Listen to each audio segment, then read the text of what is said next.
Assalamualaikum warahmatullahi wabarakatuh. Izinkan saya untuk memperkenalkan diri. Perkenalkan, nama saya Muhammad Rizkian dengan NIM 6670240003. Di sini saya dari kelas 4A, di mana pada kesempatan kali ini saya akan mempresentasikan 5 jurnal yang telah saya buat. Saya rangkum mengenai politik dinasti dan dampaknya terhadap demokrasi di Indonesia sebagai salah satu tugas atau persyaratan saya untuk mengikuti UAS. Di mana secara umum kelima jurnal yang telah saya rangkum ini membahas bagaimana politik dinasti berkembang, faktor-faktor yang mendukung keberlangsungannya, serta dampak terhadap kualitas demokrasi, kompetisi politik, dan tata kelola pemerintahan. Jurnal pertama itu berjudul Persepsi Masyarakat Terhadap Dinasti Politik di Provinsi Banten, karya Anissa Nur Fadilah dan rekan-rekan tahun 2022, di mana jurnal ini membahas bagaimana pandangan masyarakat Banten terhadap praktik politik dinasti. Hasil penelitiannya ini menunjukkan bahwa sebagian besar masyarakat Banten itu memiliki pandangan negatif terhadap dinasti politik karena dianggap dapat meningkatkan korupsi, kolusi, dan juga nepotisme, serta mengurangi kesempatan masyarakat untuk berpartisipasi secara adil dalam politik. Selain itu, mayoritas responden juga menginginkan adanya regulasi yang lebih tegas untuk mengatur politik atau praktik dinasti di Provinsi Banten.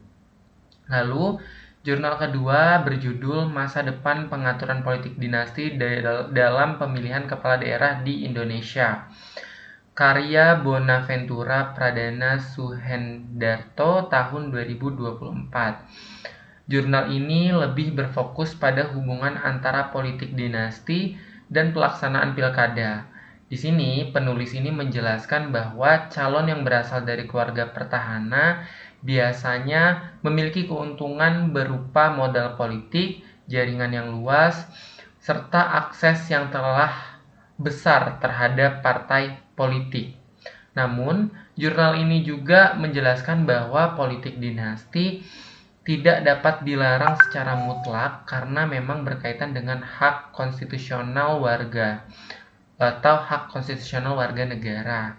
Oleh karena itu, solusi yang ditawarkan adalah memperbaiki sistem kaderisasi partai, meningkatkan pendidikan politik masyarakat, dan memperkuat pengawasan selama pilkada berlangsung.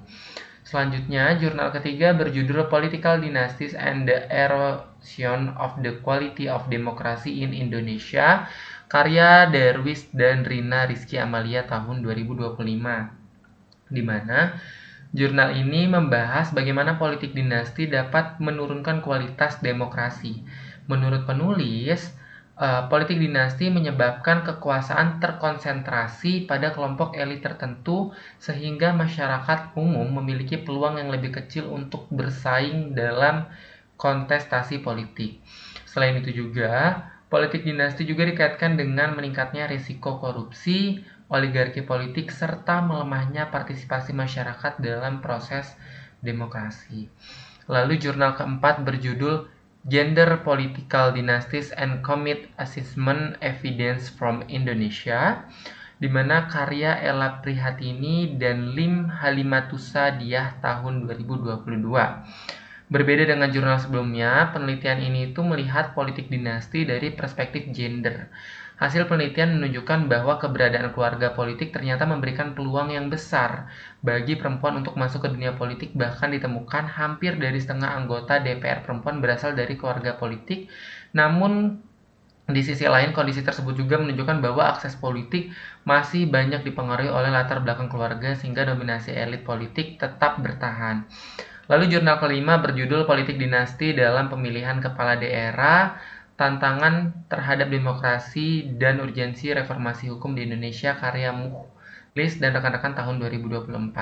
Jurnal ini membahas bahwa politik dinasti merupakan salah satu tantangan utama bagi Indonesia karena dapat menghambat regenerasi kepemimpinan, mempersempit kompetisi politik, dan meningkatkan resiko korupsi serta nepotisme. Nah, berdasarkan kelima jurnal tersebut, dapat disimpulkan bahwa politik dinasti masih menjadi fenomena yang kuat dalam sistem politik Indonesia. Sekian dari saya. Wassalamualaikum warahmatullahi wabarakatuh.